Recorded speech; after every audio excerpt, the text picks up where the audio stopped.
আছি, আমরা পর্দানশীল আছে, বেপর্দা আছে, আমিও মাঝে মাঝে বেপর্দার মতো চলাফেরা করি। আসলে পর্দাটা কোনটা, মানে আমি চোখ মুখ সব ঢেকে রাখবো, হাত টাত সব ঢেকে রাখবো কিনা? বাচ্চা কাঁদতেছে, বাচ্চাটাকে সামাল দিয়ে নামাজটা পড়বে নাকি নামাজটা পড়ে বাচ্চাটাকে সামাল দেবে, কোনটা? এই বিড়াল কুকুরের ভেদাভেদটা কি, আমাদের সাথে তাদের সম্পর্কটা কি হওয়া উচিত? ওদের তো পেটে অনেক ক্ষুধা, নামাজ পড়ার মতো শক্তি নাই, সে কি খাবে আগে না নামাজ পড়বে আগে? রাত্রে ফল ফ্রুট পড়া কি নিষেধ আছে কোনো ইসলামে? গাছ কাটা নারীরা, আমরা যে নারীরা আছি, আমরা পর্দানশীল আছে, বেপর্দা আছে, আমিও মাঝে মাঝে বেপর্দার মতো চলাফেরা করি, আল্লাহ মাফ করুক। পর্দা করার চেষ্টা করি, আল্লাহ পাক কখন কাকে হেদায়েত করে বলা যায় না।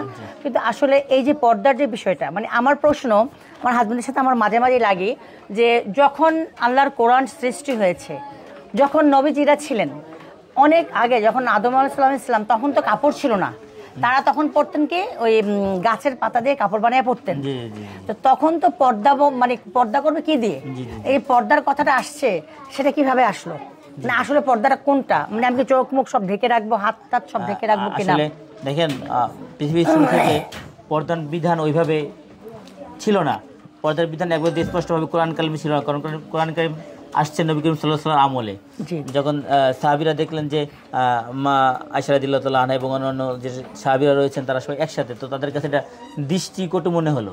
দৃষ্টিকটু মনে হয়ে রাসূলুল্লাহ সাল্লাল্লাহু আলাইহি ওয়াসাল্লামের কাছে জিজ্ঞেস করলেন যে আসলে এখানে তাদেরকে একটু আমাদের আড়ালে অথবা এরকম বিধান থাকলে কীরকম হয়? এবং আল্লাহ পাক রব্বুল আলামিন সেটা পছন্দ করলেন, বললেন যে তাদেরকে অবশ্যই নবী করিম সাল্লাল্লাহু আলাইহি ওয়াসাল্লামকে হযরত জিবরাইল আমিনের মাধ্যমে বলে দিলেন যে তাদেরকে আড়াল করে দেওয়ার জন্য, পর্দা করার জন্য।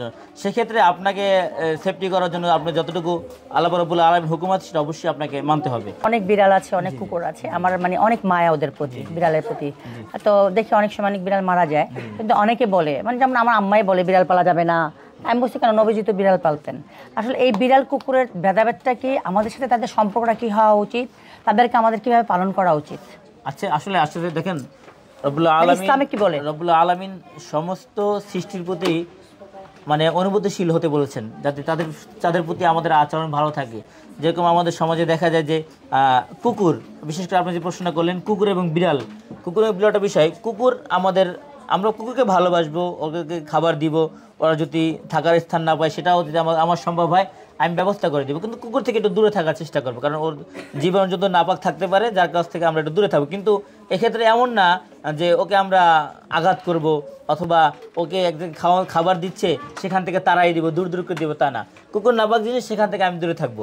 আর বিড়ালের যে বিষয়টা আপনি বলছেন, যে বিড়াল বিষয়, নবী করিম সাল্লাল্লাহু আলাইহি ওয়াসাল্লাম আমাদের একজন সাহাবী রয়েছেন আবু হুরায়রা রাদিয়াল্লাহু তাআলা আনহু, উনি ওনার বিড়ালের নামেই নামকরণ করা হয়েছে যে বিড়ালের বাবা।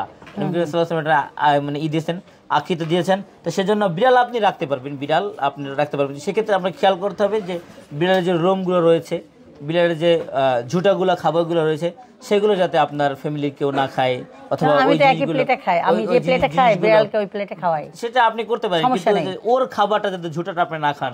সেক্ষেত্রে দেখা যায় যে আমাদের যে সাইড এফেক্ট হতে পারে, অসুস্থ হতে পারেন আপনি, যে ও যেহেতু আপনি যেভাবে আমি একটা হাদিসে পড়েছি যে হুমায়রা